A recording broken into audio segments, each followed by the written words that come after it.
You were already working in video games, entertainment, before your son got sick. Yeah.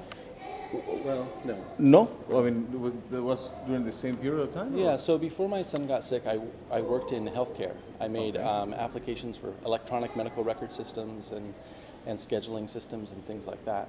But with programming and the same... Programming, Okay, yeah. okay. Using the same technologies that I now use for video games. And so while Joel was ill, I just had kind of one of those moments of self-reflection of like, I got into programming and I got into digital media because I wanted to make video games, because I wanted to make films. And so I found an opportunity to go from making websites and web applications to making video games for a small independent studio in Oregon.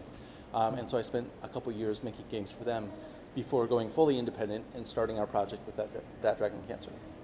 The reason I was asking you is because I'm wondering, and you are, feel free to stop me whenever you want. I imagine this is a very touching, very emotional issue for you, but if I may, when was the moment when you decide, well, I'm gonna be able to do us to help Joel, or to deal with the situation, or was more like to deal with the whole family, or how to approach that?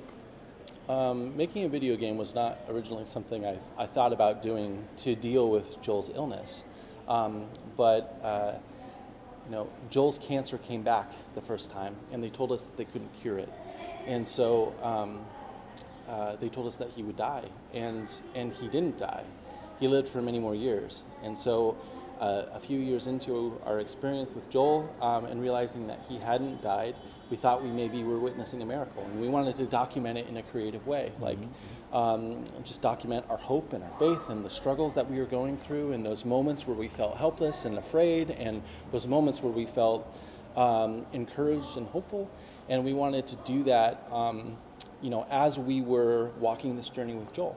And so at one point I illustrated a children's book, and at another point I made a little short film, but ultimately a video game was where we were headed. And me, along with my business partner Josh and my wife Amy and our children and our friends, we started this project, That Dragon Cancer, just to kind of represent all of those mixing emotions, and be able to convey it in a way that that people could understand, that I could communicate clearly what it felt like in a new way.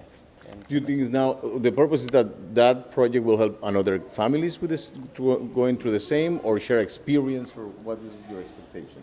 Yeah, I don't know that I had an expectation other than just that compulsion as a creator, as an artist, to communicate, right? And I think while we were creating it, it was certainly a source of comfort for me and focus for me. I felt like I had something meaningful to work on. But I think the thing that you realize once a family member gets sick is that you realize that I'm not alone in this. I'm surrounded by a hospital full of other families living their own stories. And so for me, being willing to communicate, open up, share, all those things, for one, gives permission for other people to tell me their stories, and they give me permission to tell my story.